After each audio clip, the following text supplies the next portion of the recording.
Assalamualaikum warahmatullahi wabarakatuh. Alhamdulillahilladzi arsala rasulahu bil huda wa dinil haq liyudhhirahu 'ala dini kulli wa kafa billahi syahida. Terima kasih kepada Bu Titi yang sudah berkenan mengundang saya dan juga ibu-ibu PKK. Kalau yang 2 bulan yang lalu, beberapa bulan yang lalu juga ada wanita ya. Jadi pernah sering lihat saya juga ya. Waktu itu anggotanya KUA sama apa? Infocom itu ya. Saya juga. Oh, Kominfo ya. Kata Bu Titi yang hadir berarti dari istrinya Pak Camat berarti. Nah, istrinya Pak Camat. Dan juga saya ucapkan juga kepada rekan-rekan lainnya yang tidak bisa saya sebutkan yang telah berkenan hadir pada hari ini. Pada hari ini izinkan saya bukannya temanya kok tadi saya ngobrol-ngobrol juga sih sama ibu-ibu kan. Kok temanya saya banget sih Pak. Aduh. Ya kebetulan saya berpikir kalau saya membahas sesuatu yang tidak ada relevansinya dengan kehidupan kita sehari-hari, kadang-kadang aneh gunanya apa sih? Manfaatnya ke saya apa sih? Saya kan gak gitu. Nah, mudah-mudahan ini bisa jadi ada relevansinya dan kita sama-sama menasihati ya Bu ya. Saya menyampaikan ini bukan saya lebih baik, bukan. Mungkin saya juga banyak kekurangan, jadi saya menasihati diri saya dan juga ibu-ibu yang lainnya gitu ya. Jadi jangan menganggap saya ini sempurna, tidak. Nah kemudian bisa dibantu Ibu untuk next. Nah kita pegangannya pertama karena kita ya ada bahasa isyarat, bahasa di kitabullah, berarti sebelum kita memulai kita kembalikan dulu kepada kitab Al-Quran terhadap judul yang tersebut tadi. Oke ya, saya baca takut salah baca saya harus menghadap ke layar. A'udzubillahi minasyaitonirrajim. Bismillahirrahmanirrahim. Quran surat Al-Mu'minun ya. Qad aflahal mu'minun. Sungguh beruntunglah orang-orang yang beriman. Alladzina hum fi sholatihim khashi'un, yaitu orang-orang yang sholatnya khusyuk. Walladzina hum 'anil lagwi mu'ridun, dan orang-orang yang menjauhi perbuatan yang tidak berguna. Walladzina hum lizzakati fa'ilun, dan orang-orang yang menunaikan zakatnya. Walladzina hum li furujihim hafizun, dan orang-orang yang menjaga kemaluannya. Jadi landasan saya adalah di dalam kitab ini, kitab Al-Quran. Jadi orang mukmin itu satu khusyuk dalam sholatnya, insya Allah. Nah kemudian dia juga menghindari perbuatan tidak berguna, kata Ibn Upin ya Bu ya, tidak berguna gitu kan. Tidak berguna itu seperti apa? Ya, main game, gadget, belanja online. Kemudian walladzina hum lizakati fa'ilun, dan dia tidak menunaikan zakat, tapi larinya ke Shopee COD. Jadi uangnya lewat aja, zakatnya belum dipotong. Udah Shopee COD, udah nanti kita bahas termasuk untuk belanja online ya Bu ya.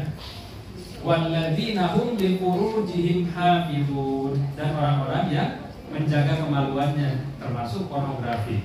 Nah, ini apa? Karena kita ada bahasa isyarat, bahasa di kitabullah, berarti kitabnya Al-Qur'an berkata seperti ini. Kemudian ilmu jiwanya seperti apa? Mungkin kita coba ya Bu ya. Bukan saya menggurui ya, mohon maaf ya. Ini mungkin biar enak saya sebelah sini biar kelihatan. Kalau nanti cuma belakang Ibu Titi nggak enak juga. Oke ya. Nah kita bisa memahami ya bahwa Al-Quran itu mukjizat. Al-Quran itu diturunkan 1400 sekian tahun yang lalu kepada Nabi Muhammad, bukan karangan Nabi Muhammad, karena Nabi Muhammad itu umi atau tidak baca tulis. Jadi sekarang mukjizat itu sudah bisa disampaikan dan ternyata bisa berguna dari zamannya Nabi Muhammad sampai kita akhir zaman. Dan relevansinya, konteksnya sangat sesuai dengan zamannya. Tidak ada yang dilebih-lebihkan, tidak ada yang dikurang-kurangkan. Korelasinya sama. Terkadang di Al-Quran itu digunakan perumpamaan. Perumpamaan itu bertujuan apa? Biar korelasinya setiap zaman itu ada. Dan ketika itu disampaikan, oh ini saya banget. Mungkin zamannya Kaisar Romawi wah dibaca kepada orang sana, wah ini saya banget.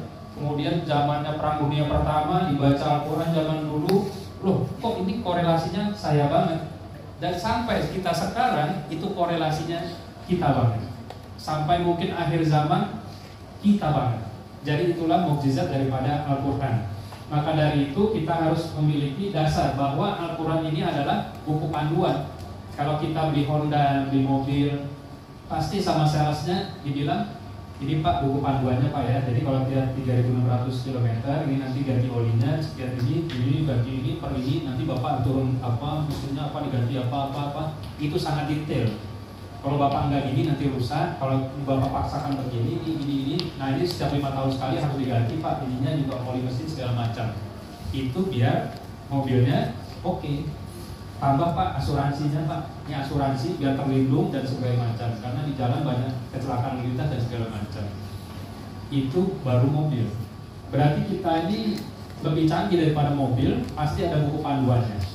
Dan kalau kita merasa tidak punya buku panduan, berarti kita makhluk yang bebas-bebas saja. Mau kaki ke atas, kepala di bawah, segala macam, itu bebas-bebas saja. Berarti kita menganggap kita tidak punya buku panduan. Mungkin seperti itu ya Bu ya. Oke, kita lanjutkan next. Ini mohon maaf ya membelakangi ya. Bukan sekali bukan.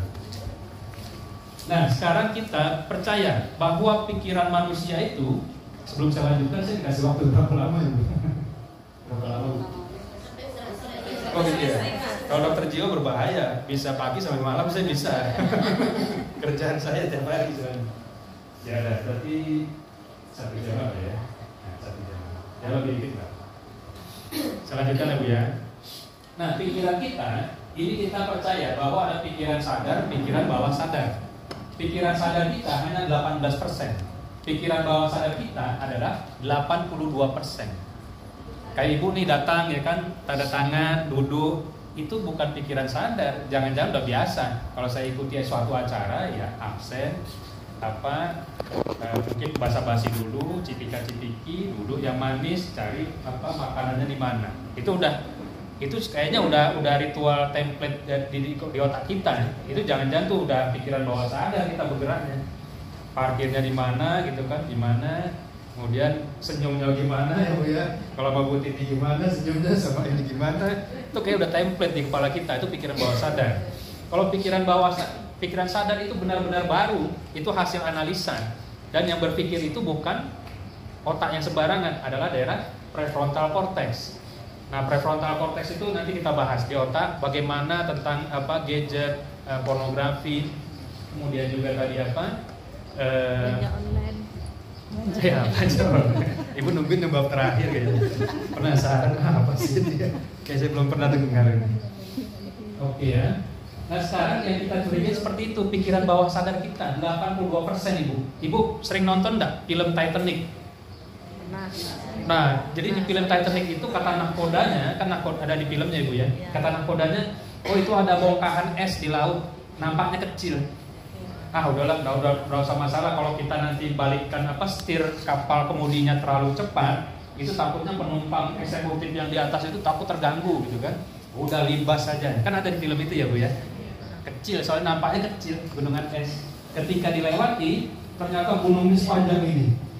Mungkin melebihi Gunung Semeru, Gunung Singgalang itu lebih panjang lagi. Dan ketika itu akhirnya tenggelam. Kan di filmnya gitu ya Bu ya. Kalau kita ada yang cerita Leonardo DiCaprio-nya nggak peduli lah sama dia. Pokoknya intinya adalah tenggelam. Atau tenggelamnya kapal Van der Wijk juga mungkin ada juga tertabrak itu. Mungkin Buya Hamka menulis cuma lupa kali ya. Jadi cerita itu adalah pikiran sadar dan pikiran bawah sadar. Jadi pikiran bawah sadar ini Ibu harus hati-hati. Jangan dianggap sepele. Jadi kita menganggap pikiran bawah sadar apa sih itu segala macam. Kalau kita misalnya kalau di Poli Jiwa ya Bu ya, sekarang kan ada pelayanan namanya pakai di brosur itu ada pelayanan hipnoterapi, hipnosis. Nah, pelayanan hipnoterapi itu bagaimana? Orang-orang kecanduan merokok, kecanduan kemudian trauma masa lalu, kejadian masa lalu dan segala macam, itu saya berikan hipnoterapi. Ya, jadi hipnosis saya berbicara kepada pikiran bawah sadarnya, bukan kepada pikiran sadarnya. Kalau pikiran sadar sih biasa, misalnya ya tetangga misalnya bilang udah sabar aja, kalau ada masalah namanya juga sabar. Udah bu istighfar aja istighfar, kadang orang dibilang istighfar tambah marah kan? Istighfar, Pak Ustadz tadi nggak bilang sesuatu istighfar. Nah itu pikiran sadar, tapi kita berbicara pada pikiran bawah sadar. Lebih dahsyat karena 82%. Makanya kalau di dalam hipnoterapi dan segala macam itu kan yang itu orang tadi merokok jadi berkurang merokok, syukur-syukur berhenti. Nah itu bisa, insya Allah. Next berikutnya. Nah ini kita bahas, sebetulnya saya bawa ya.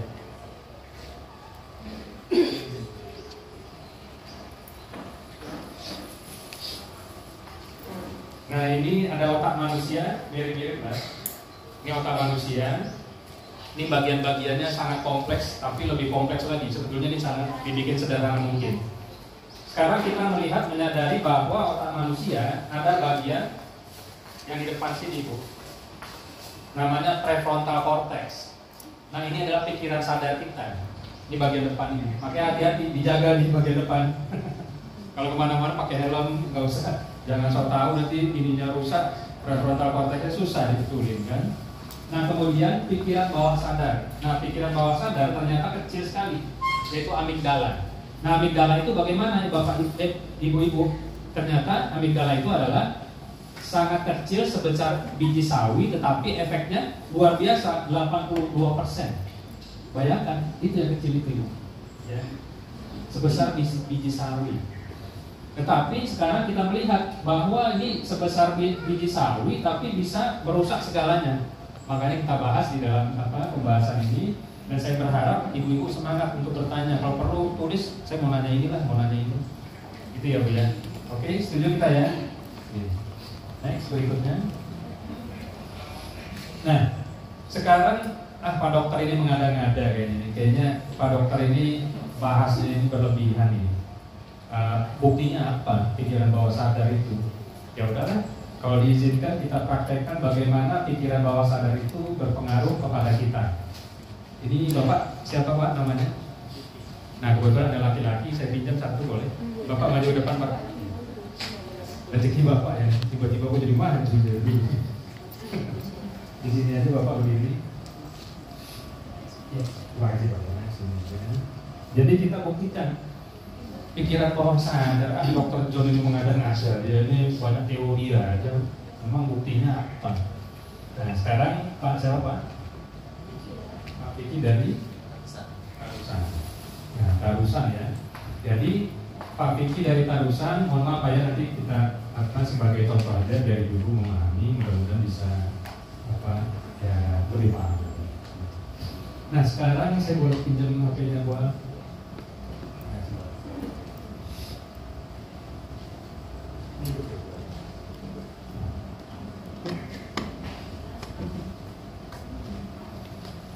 Oke ya Pak Vicky ya, saya minta tolong tangannya begini Pak Vicky. Tahan kuat ya. Tahan yang kuat, jadi kalau saya dorong begini ditahan sekuat-kuat ya. Tahan ya, coba turun tangan saya. Didorong, angkat kuat ya, nahan ya. Gitu ya. Coba, yang kuat Pak Vicky. Kuatin kekuatan Superman-nya. Oke, gitu ya. Ini lagi kuat nih ya. Kita coba, mungkin bisa jadi Pak Vicky bisa jadi lemah nih. Digenggam Pak Vicky, ya ini sebelah kiri. Genggam yang kuat Pak Vicky. Ya, kita genggam boleh. Nah, biasanya ya. Kalau kita genggam yang sangat kuat, gadget ini kan kata TikTok atau kata apa itu kan kayaknya merusak tubuh, buat kita kadang-kadang jadi impoten, jadi kadang-kadang daya tahan yang lemah, semua tenaga Superman hilang, kan begitu ya. Nah itu berbahaya nih HP, begitu Pak Vicky ya, betul ya. Nah sekarang genggam, memang ini bisa jadi ketika menggenggam ini bisa jadi menjadi lemah. Keluarkan tenaga Superman-nya Pak Vicky, tahan ya. Jadi merusak sekali ya Bu ya. Nah kuat Pak Vicky tapi kuat. Jadi sekuat tenaga itu merusak sekali. Jadi ketika merusak semakin digenggam maka semakin lemah. Coba saya tarik lagi ya Pak Vicky ya. Nah ini HP-nya udah saya tarik. Nanti merusak HP merusak ya Bu ya. Pak Vicky jadi lemah, tenaga Superman tiba-tiba hilang Pak Vicky ya. Coba Pak Vicky, terus lagi. Superman keluarkan ya seperti biasa. Nah sekarang kan HP sudah jauh, maka bisa jadi publik itu tambah kuat kan, tambah sehat, tambah lebih kuat dari sebelumnya. Oke, kuatkan seperti biasa, kuat aja. Ya, jadi dia menahan. Itulah. Jadi ketika kita diberikan sugesti, sugestinya tadi kan, wah saya lebih-lebihkan aja hiperbola. Merusak, bikin impotensi, jadi nggak perkasa, jadi apa-apa. Wah, kalau tanya Pak Fikri langsung terolah kan? Bisa jadi gitu. Dokternya apa gitu. Ternyata memang gak kuat. Terasa ya Pak Fikri ya, walaupun itu kita perlu tenaga agak ngangkat ya Pak Fikri ya, gitu ya. Beri tepuk tangan untuk Pak Fikri boleh? Jadi kesimpulannya saya tidak mengada-ngada ya Bu ya, kan Pak Fikri sendiri kan contohnya ya. Jadi ketika kita memberikan sugesti negatif kepada pikiran manusia, itu dia akan ikuti. Diberikan sugesti positif, dia juga akan mengikuti. Jadi anchornya atau jangkarnya itu saya namakan HP. Padahal HP-nya netral kan, tidak ada unsur apa-apa. Jadi itulah pikiran bawah sadar manusia. Next, berikutnya. Nah, sekarang kita bisa lihat ya. Waduh, ini mirip-mirip anak saya, mirip-mirip cucu saya gitu. Temennya HP kan, bukan tetangga sebelah, bukan saudara mana. Jadi semuanya HP, tablet. Kadang-kadang di rumah ada HP-nya 5, 6 ya kan. Udah ada punya yang Apple 11, beli lagi Apple 12, akhirnya beli Apple 13, 14 katanya mau keluar lagi Apple 15 ya. Aduh, PT gua habis buat beli Apple ya. Rata-rata di atas 19 juta itu kan. Nah ini kita bisa melihat bahwa satu kita pembahasan tentang gadget dulu ya. Nanti habis gadget kita tentang pornografi, yang ketiga adalah tentang belanja online. Tadi sudah saya sampaikan bahwa orang, anak ketika ya kita tahu lah tadi pembahasannya yang terlibat di dalam ketika orang kecanduan, anak-anak adalah daerah prefrontal cortex, terutama daerah nucleus accumbens. Nucleus accumbens adalah daerah reward system pada brain reward. Jadi kalau misalnya itu adalah untuk unsur kecanduan. Jadi ketika misalnya dia lihat HP atau main game, nah itu langsung masuk datanya ke tanpa reservoir, dia masuk ke dalam amigdala. Nah amigdala itu kan reservoir atau penerima data, terutama data-data yang menyenangkan dan yang berkesan. Nah itu dipanggilnya bisa secara otomatis, bisa langsung muncul. Nah ketika langsung bisa muncul, dia akan mempengaruhi nanti dopamin akan naik. Dopamin itu adalah neurotransmitter atau zat kimia yang mempengaruhi otak manusia sehingga menjadi kecanduan. Nah itu akhirnya naik, dia akan membanjiri daerah prefrontal cortex. Prefrontal cortex ini tugasnya apa? Yaitu untuk judgment, menilai mana yang baik, mana yang buruk. Ketika dibanjiri oleh dopamin, akhirnya seseorang tidak bisa melihat mana yang baik, mana yang buruk. Akhirnya yang berpikir adalah amigdala. Amigdala yang berpikir, dia hanya berpikir mana yang senang, mana yang tidak menyenangkan. Kalau yang senang, dia mendekat. Kalau yang tidak menyenangkan, dia menjauh. Nah, sederhana ibu ya, fight or flight. Itu rumus sederhana. Nah ketika itu terjadi, dia kan main game. Apalagi kalau gamenya dia naik level. Naik level, wah berhasil, senang, euforia.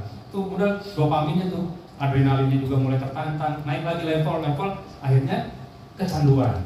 Akhirnya tadinya anak-anak ya sering kita dapatkan di RSUD yang tadinya juara-juara kelas, hebat-hebat, rajin baca, jadinya main game. Jadi kalau ditanya belajarnya berapa jam? Setengah jam, main gamenya 5 jam. Oh itu terbalik gitu kan. Tapi cita-cita hebat-hebat, pengen jadi presiden, pengen jadi dokter, pengen jadi apa gitu kan. Tapi main gamenya 5 jam, belajarnya setengah jam. Nah sekarang kita bisa melihat bahwa anak-anaknya adalah korban. Kenapa? Karena kalau game ini adalah suatu industri. Jadi penghasilan daripada pembuat game itu adalah ratusan triliun. Itu khusus Indonesia aja. Di luar negeri lebih besar lagi. Ratusan triliun, sehingga diciptakanlah game-game yang sangat realistis dan memang sesuai dengan kita, pas dengan kita. Nah dengan ada industri seperti itu, dengan pendapatan yang semakin meningkat, itu akan menimbulkan beberapa pola gejala. Kadang-kadang ya, mohon maaf, di beberapa game itu diselipkan unsur-unsur seksologi. Jadi nanti pemain perempuannya enggak pakai bajunya kurang bahan semua. Seperti itu ya. Nah itu dimasukkan karena dia tahu kalau orang anak-anak main game itu yang dirasakan adalah dopaminnya. Nah unsur seks juga dimasukkan ke situ karena itu beriringan dengan dopamin juga. Kemudian juga di dalam bermain game itu adalah curiosity. Semakin ingin tahu itu ketagihannya. Makanya reward sistemnya pada daerah nucleus accumbens itu semakin terangsang seperti itu. Nah, kemudian strategi marketing. Nah, jadi kalau dia kan pakai marketingnya. Marketingnya gimana? Dikasih gratis dulu download. Gratis download. Boleh main selama 5 hari atau sebulan. Ketika dia main, gratis. Tiba waktu terakhir expire-nya, akhirnya suruh bayar, ya kan? Nah, kita udah kecanduan nih, gamenya sangat menarik sekali nih. Ya udahlah, dipaksa kita untuk bayar gamenya. Akhirnya kita jadi kecanduan, ya ibu juga uangnya juga semakin menipis. Nah, kemudian itu juga berpengaruh pada kita melihat bahwa di Cina itu ada yang bermain game sampai bukan mati sakit ya, meninggal, mati gitu ya. Jadi mati gara-gara dia main 3 hari 3 malam. Jadi serangan jantung. Itu anak-anak di Cina. Makanya di Cina sekarang direstriksi atau dibatasi. Makanya TikTok itu kan sebetulnya dari Cina sebetulnya. Cina Amerika, naturalisasi dia. Nah, kalau TikTok, kalau ibu lihat TikToknya Amerika, TikToknya Cina itu beda sama TikToknya Indonesia. TikToknya Indonesia, joget-joget gimana gitu kan. Kalau di Cina enggak, di Cina adalah bangsa, kebangsaan, patriotisme dan segala macam. Jadi itu karena Cina udah tahu kalau diteruskan TikTok di sini, di Cina, karena asal pembuatnya dia itu nanti rusak generasinya, 1,2 miliar rusak. Nah, ini dibiarin aja, negara lain udah rusak lah. Kalau udah rusak nanti kalau kita jajah gampang tuh, tinggal bawa perahu dayung aja udah terjajah tuh, nggak perlu pakai kapal tempur gitu kan, istilahnya begitu. Nah, kemudian juga kita melihat bahwa negara Indonesia bonus demografi sekitar 52% gen milenial dan juga gen Z. Itu 52% itu angka yang sangat besar. Itu produktif untuk tenaga kerja, untuk kreativitas dan segala macam. Tetapi dengan adanya kecanduan game, maka bisa jadi satu generasi rusak.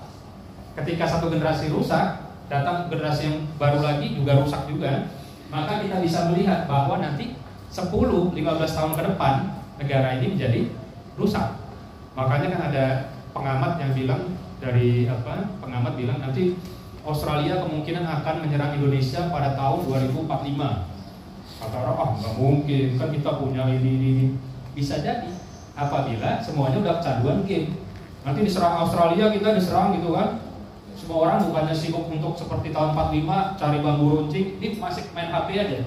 Pak, Australia nyerang negara kita. Oh iya, main HP lagi. Jadi nggak ada yang peduli, udah apatis. Itu bisa jadi. Jadi kalau saya melihat kemungkinan itu bisa jadi kepada suatu bangsa.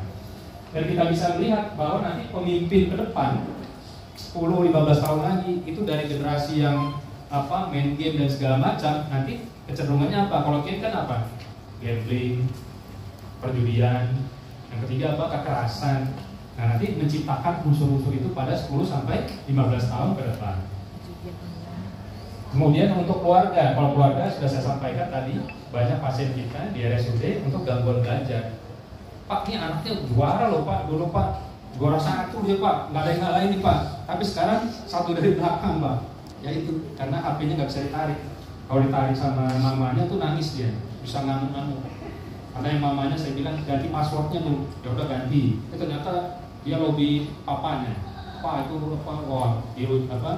merajuk-rajuk ke papanya, akhirnya kasihlah passwordnya. Akhirnya nggak sembuh-sembuh seperti itu. Next, berikutnya. Ya, kita percepat. Saya pengennya sih dari tanya jawab ya, lebih hidup juga. Nah, sekarang kita yang kedua. Yang kedua adalah pornografi. Nah, pornografi ini memang sudah mewabah ya. Bagusnya sih ada bapak-bapak juga. Soalnya penggemar pornografi di bawah bapak. Ya, jadi kecanduan pornografi ini memang sangat-sangat bahaya. Kenapa? Karena kalau seseorang kecanduan pornografi 10-20 tahun yang akan datang, dia masih langsung, itu kerusakan otaknya sama dengan orang memakai kecanduan kokain. Ya Bu ya, kokain itu nenek moyangnya sabu-sabu ya Bu ya. Itu sangat-sangat berat gitu. Jadi orang kecanduan misalnya film porno segala macam, itu kecanduan itu berefek kerusakannya kalau di penelitian itu rusak sekali. Kalau kokain mungkin 3 bagian otak. Kalau kecanduan pornografi 10-20 tahun ke depan itu rusaknya sampai 5. Dan bentuk rusak itu mirip sekali dengan orang yang kecanduan kokain. Itu menurut penelitian. Dan kita bisa melihat bahwa ini kecanduan itu rutenya sama lah. Yang tadi ketika si bapak, dia ini mohon maaf ya nggak ada bapak-bapak, cuma Pak Vicky aja ya. Jadi ketika namanya kita udah sholat tahajud, udah zikir, kemarin udah ikut pengajian gitu kan, tiba-tiba kan namanya juga nggak tahu, Facebook ada yang aneh-aneh, Instagram ada yang aneh-aneh, ada yang ngirim, keklik lah, nggak sengaja. Akhirnya sholat tahajud yang tadi malam, puasa Senin Kemis yang kemarin bubar semua, ya kan?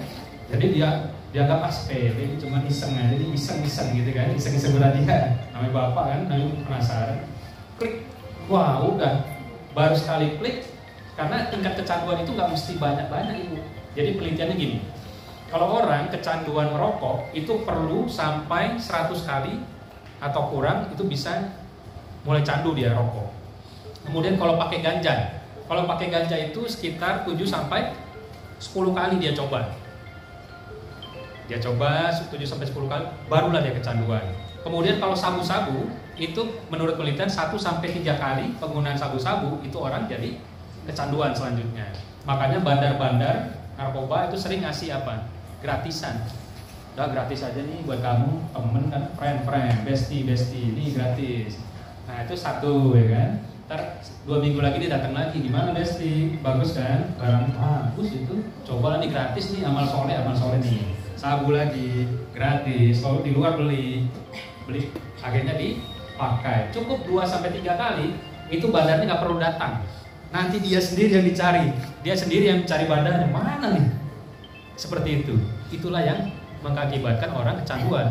Nah pornografi juga secepat itu Bapak Ibu sekalian. Kata Bapak kan iseng aja, iseng Pak, itu rekreasi aja. Kan ada kecanduan rekreasional, ada kecanduan yang memang benar-benar kecanduan. Coba, wah menarik. Akhirnya seseorang itu kecanduan apabila melibatkan 3 hal, yaitu pikirannya terpengaruh apabila tidak mendapatkannya, pikirannya jadi terpengaruh. Yang kedua, perasaannya menjadi mudah cemas apabila tidak mendapatkan sesuatu yang biasa dia konsumsi. Yang ketiga adalah tindakannya, dia akan berusaha mencari barang itu.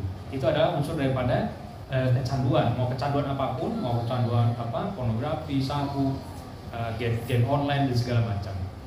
Nah kemudian kita juga melihat bahwa yang beresiko ini bapak-bapak, kalau ibu-ibu sih kurang ya. Karena menurut penelitian ya Ibu ya, itu jumlah video porno itu yang ada di website yang resmi ya Bu ya, yang resmi di dunia itu sekitar 4 juta film. Nah kalau 4 juta film, kata penelitiannya kalau ditonton sampai habis itu sampai 68 tahun. Kalau dihabiskan nonton terus yang semua itu, belum ditambah ya film-film yang di luar website resmi. Itu bayangkan mungkin seumur 100 tahun baru tuntas itu nontonnya itu. Jadi begitu dibanjirinya kita dengan pornografi. Jadi jangan anggap pornografi itu nggak ada. Ini udah masuk HP, masuk segala macam. Kalau dulu kan orang susah cari pornografi kayak di film Dono Kasinindro ya Bu ya.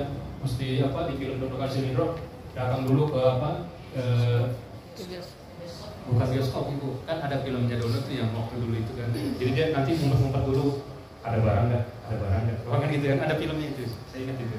Kan dia kasih bungkusan koran. Ada di barang bagus. Itu semua pakai baju kan. Filmnya gitu saya masih ingat. Pas dikasih, pas dibuka akhirnya apa? Bukannya kaset video porno yang dibuka sama siapa ya? Dono apa Kasino itu. Pas dibuka ternyata obat nyamuk. Masih ingat ya Bu ya? Kan ada filmnya ya. Nah itu ceritanya itu sebegitu susahnya zaman dulu Dono Kasino intro. Nah sekarang nggak perlu sampai ada barang nggak bagaimana, nggak perlu. Sekarang semua di gadget kita nggak ngundang aja dia datang gitu kan, bahayanya begitu. Jadi kita udah sholat tahajud, udah segala macam bubar semua dengan adanya pornografi. Nah kita juga bisa melihat bahwa untuk pornografi itu ada 3 besar film yang sering ditonton seluruh dunia. 3 besar, yaitu film tentang lesbian, kemudian MILF dan hentai yang kartun. Itu yang paling sering dikonsumsi oleh seluruh dunia. Ini ibaratnya ya sekian miliar klik tontonan dalam waktu setahun. Jadi ibaratnya udah kayak makanan sehari-hari seperti itu. Kemudian juga kita melihat bahwa pornografi ini bisa berpengaruh. Jadi menjadi ejakulasi dini, ya kan? Yang tadinya perkasa menjadi ejakulasi dini. Kemudian kalau bapak-bapak kita nggak menyalahkan, karena bapak-bapak itu menghasilkan sperma 3.600 sperma per menit, ibu. Jadi bapak-bapak itu kasihan itu menderita deh. Sperma itu selalu 3.600 sperma per menit. Itu per menit kita 24 jam aja berapa menit ya? Tersiksa kan bapak-bapak itu, apalagi kasih godaan seperti itu. Waduh, ini gimana kan gitu ya? Itu yang perlu kita waspadai, kita jaga. Kemudian juga termasuk saya juga lagi menjaga diri. Makanya saya kalau ditanya, Pak punya Facebook nggak punya?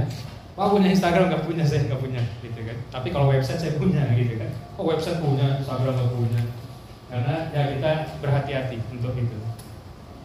Kemudian juga kepada family, untuk keluarga, ini mohon maaf, orang yang kecanduan pornografi itu akan menyebabkan hubungan relationship dengan pasangan itu menjadi berkurang. Kemudian kita bisa lihat kepada bangsa ya udah, kalau kita otaknya porno aja ya udah diserang Australia 2045 kata pengamat ya bisa jadi karena kita sibuk dengan diri kita sendiri. Next berikutnya. Nah ini juga kita bisa itu ya. Jadi kalau kita kembali kepada ayat Al-Quran yang tadi di dalam Quran surat Al-Mu'minun, wallazina hum li furujihim hafizun, dan orang-orang yang kepada menjaga kemaluannya.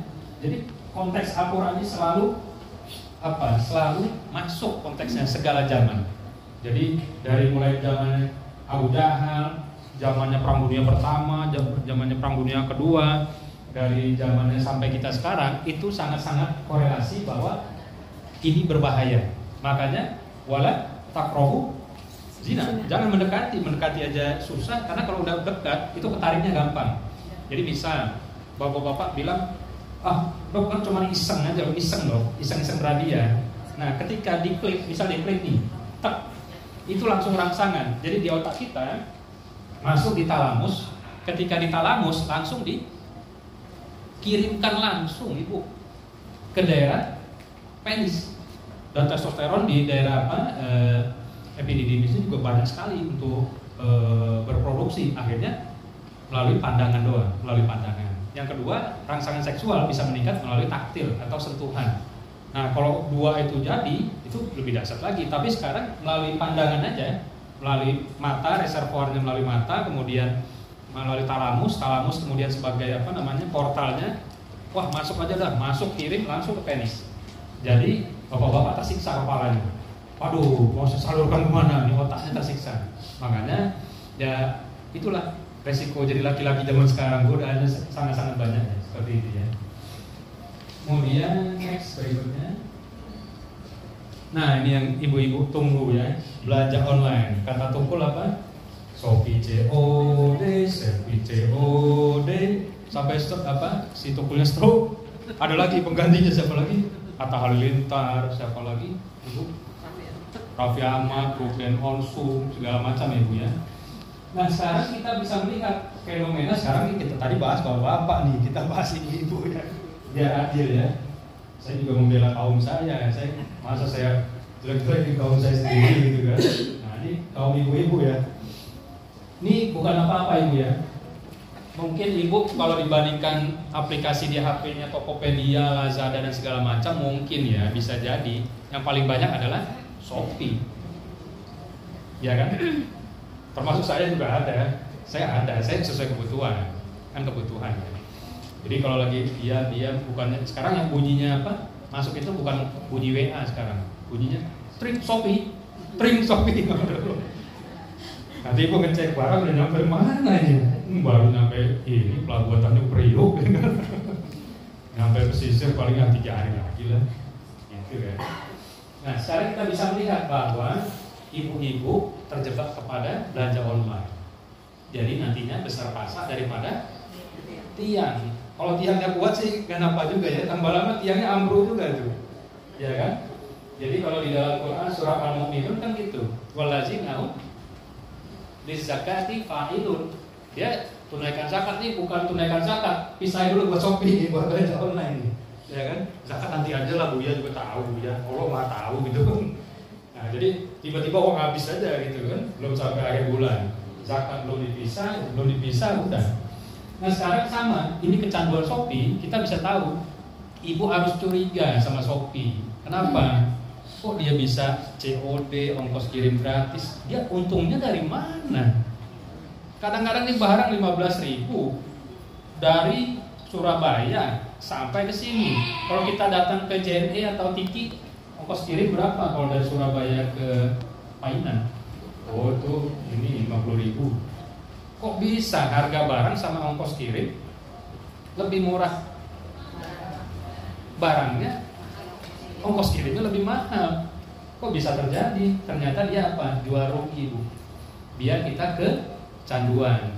Kan tadi main game online gitu ya, dikasih 32 trial gratis. Wah, ini kayaknya orangnya soleh apa?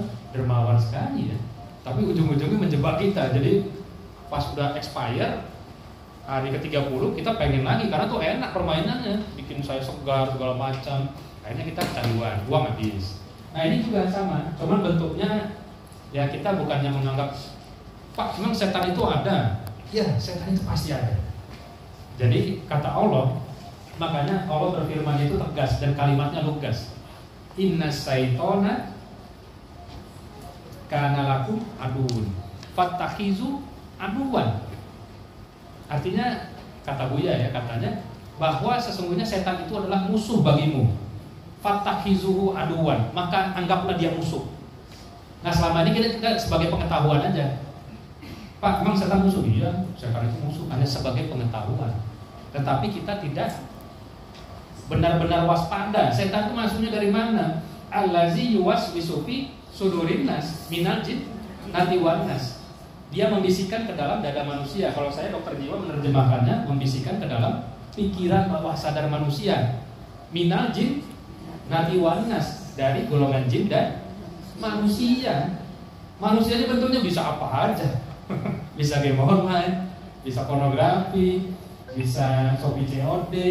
Kan saya nggak tahu, kan setan kan kreatif. Dia orang lebih dulu diciptakan daripada Nabi Adam, ya. Terus dia nggak mati-mati lagi sampai akhir zaman. Nah itu membuat kita menyadari bahwa kita ini mungkin ya Bu ya, satu manusia mungkin setannya 100. Dan di Al-Quran disebutkan mereka bisa melihat kamu dan kamu tidak bisa melihat mereka. Adil tidak pertempurannya Ibu? 1:100. Dia bisa lihat kita, kita tidak bisa lihat mereka. Jadi apa yang mau dia kerjakan ke kita nggak tahu tuh. Apa tipu muslihat setannya nggak tahu kita. Makanya penegasan di dalam Al-Quran bahwa setan itu adalah musuh. Fatakhizuhu, maka anggaplah dia musuh. Dianggap, kalau dianggap itu berarti apa nih? Benteng kita nih. Apa nih? Mana setannya? Kan dia nggak kelihatan gitu kan. Nah pikir-pikir aja sendiri. Mana yang setan? Oh Shopee COD bisa gitu ya. Apa-apa, game online, pornografi. Pikir-pikir seperti itu. Nah sekarang kita bisa melihat bahwa strategi marketing itu untuk membuat kecanduan. Kenapa? Strateginya biar orang candu. Contoh, jadi Shopee, biar seluruh Indonesia mulai dari ujung Sabang sampai Merauke pesan semua ke Shopee, dia pakai beberapa strategi ya Bu ya. Satu misalnya, aduh sebetulnya di Shopee barangnya bagus ya, tetapi kok saya nggak punya ini ya, nggak punya transfer, ATM juga ini, Bank BRI juga jauh. Gimana ya? Oh tenang, ada COD, bayar di tempat, nggak perlu transfer. Kita ini membantu kamu semua, kan gitu ya, bisikannya begitu ke dalam pikiran bawah sadar kita. Kemudian ada lagi, aduh, ini kan tanggalnya tanggal 20, gajiannya tanggal 1. Bagaimana ya? Saya pengen banget nih gaun yang ini nih, yang warna biru ini saya pengen sekali. Tenang, kata Shopee kan, sembari dibisikin ke dalam pikiran bawah sadar kita, tenang. Kami ada SP letter, nanti gajian 3 potong dari suami, gitu kan. Ya kan? Akhirnya kita terjebak. Entah nanti apalagi atau Shopee kan ada 99 sesuai bulan kan, 88. Itu diskonnya 50%. Akhirnya kita terpaksa nungguin. nungguin 8 tanggal 8 bulan 8, tungguin yang live ada Ruben Onsu, saya pengamat juga ini. Saya pernah terjebak juga Ibu ya, makanya saya bukan sempurna nih Bu, iya. Pelaku, tapi untuk barang-barang yang bukan konsumtif, buat produktif. Nah jadi ketika itu orang nungguin kan, yang tadinya udah terjebak di COD, di SP Letter, dijebak lagi sama diskon 50% di 99. Nanti sekarang bulan apa? 9. Bulan 9. Berarti tanggal 9 hari apa ya Bu?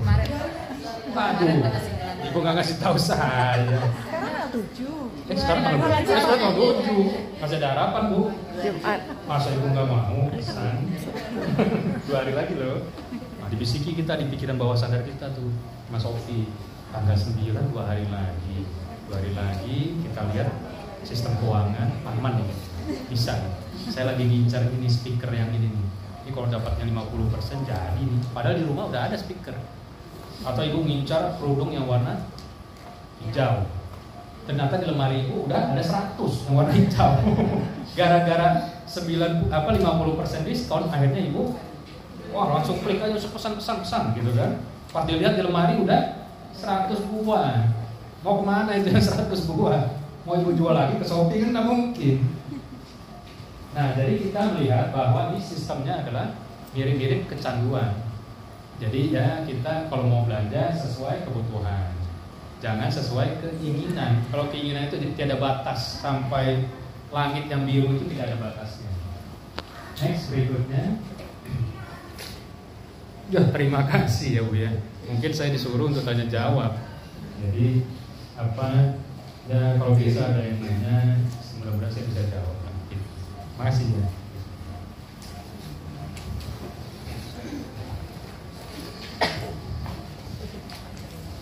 Baik Ibu-Ibu, kita buka sesi tanya jawab.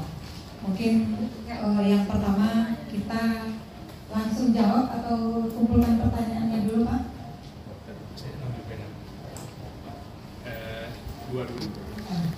Ya, silakan Ibu-Ibu, pertanyaan 2 yang pertama. Baik, sebelum diajukan pertanyaan kepada bapak-bapak dan ibu-ibu yang sebenarnya masih ada di depan, silakan mencicipi snack yang sudah disediakan. Bagaimana ibu-ibu? Ada yang bertanya? Ya, silakan Bu.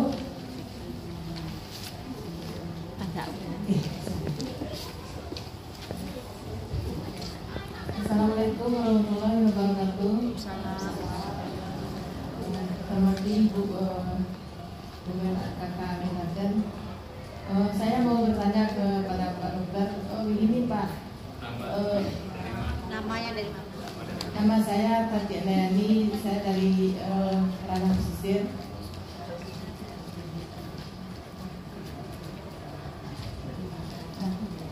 Pertanyaan saya begini Pak, gimana caranya menasihati anak supaya tidak kecanduan gadget tersebut.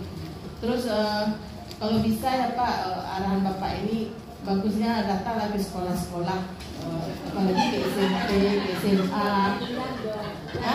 Ya di itu bagus lah Bu, larangan apalagi anak sekolah susah nggak menasihati di rumah, pulang sekolah mainin HP sampai malam. Sekolah HP aja. HP jadi kejar, apalagi sekarang anak sekolah kan tanggal 11 nanti kan dia mau ujian. Susah sekali Pak, boleh nggak saya minta bantuan Pak? Gimana caranya?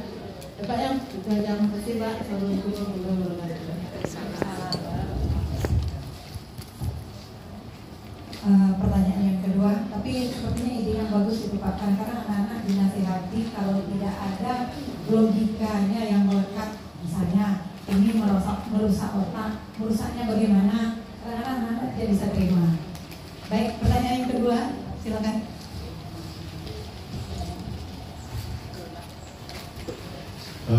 Perkenalan, saya Vicky dari Darussan. Yang saya tanyakan yang pertama itu tergantung dari pola itu Pak, kebiasaan tidur waktu malam. Ini pengalaman pribadi saya itu kalau bahasa kata-kata orang insomnia. saya tidak bisa tidur lewat dari jam 12 malam gitu. Karena menurut saya pola pikir saya itu di saat malam hari saya bisa berpikir apa target ke depan, jadi lebih berpikir lebih jernih di saat malam hari. Sedangkan di saat siang hari saya harus fokus dengan kerja, dengan kegiatan sehari. Jadi kalau saya memunculkan ide-ide itu pada malam hari, karena kebiasaan seperti itu, setiap malam saya harus berpikir mau besoknya itu apa yang saya harus lakukan. Jadi bagaimana cara merubah pola tidur yang seperti lewat dari jam 12 malam atau istirahat yang normal gitu. Kemudian mungkin ini sedikit apakah itu tanggapan atau masukan, mungkin saya juga minta solusinya pada Bapak. Zaman sekarang itu adalah zaman teknologi. Berbeda dengan masyarakat yang tinggal di pedesaan yang kurang dengan teknologi atau gadget, yang tidak memiliki gadget, itu informasi sangat kurang sekali. Sedangkan yang memiliki gadget atau teknologinya lebih luas lagi, itu seperti kita, itu mendapat informasi lebih cepat gitu. Jadi saat sekarang teknologi sangat dibutuhkan, berarti handphone, gadget itu sangat dibutuhkan. Sedangkan tadi dapat merusak otak. Bagaimana cara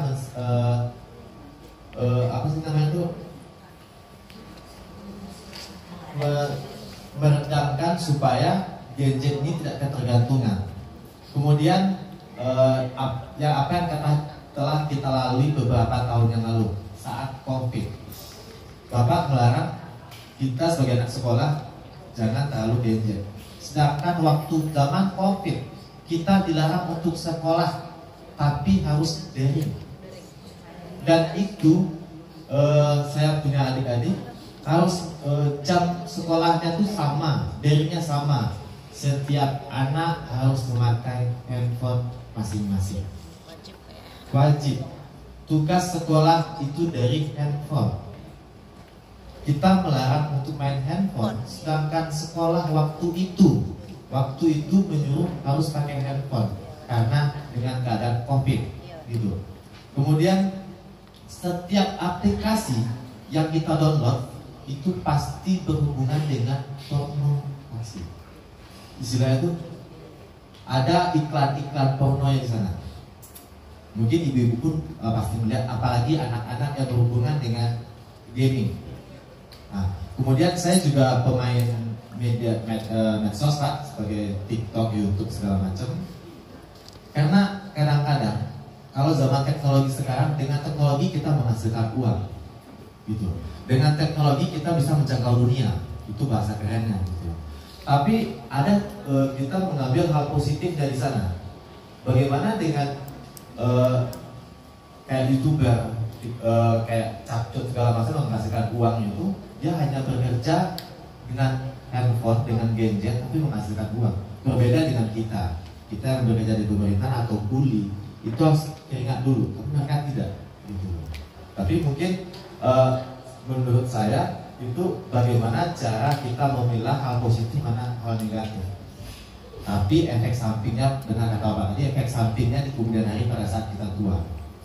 Mungkin saya minta tanggapan dari Bapak atau masukannya. Mungkin dari itu cukup sekian dari saya. Assalamualaikum warahmatullahi wabarakatuh. Baik, kita langsung jawab ya Ibu-ibu. Oleh Bapak kami silakan. Saya beri lagi ya. Kalau duduk saya gampang ngantuk. Oke, yang pertama dari Ibu Tati ya, dari ranah pesisir ya, makasih sudah bertanya. Jadi bagaimana menasihati anak?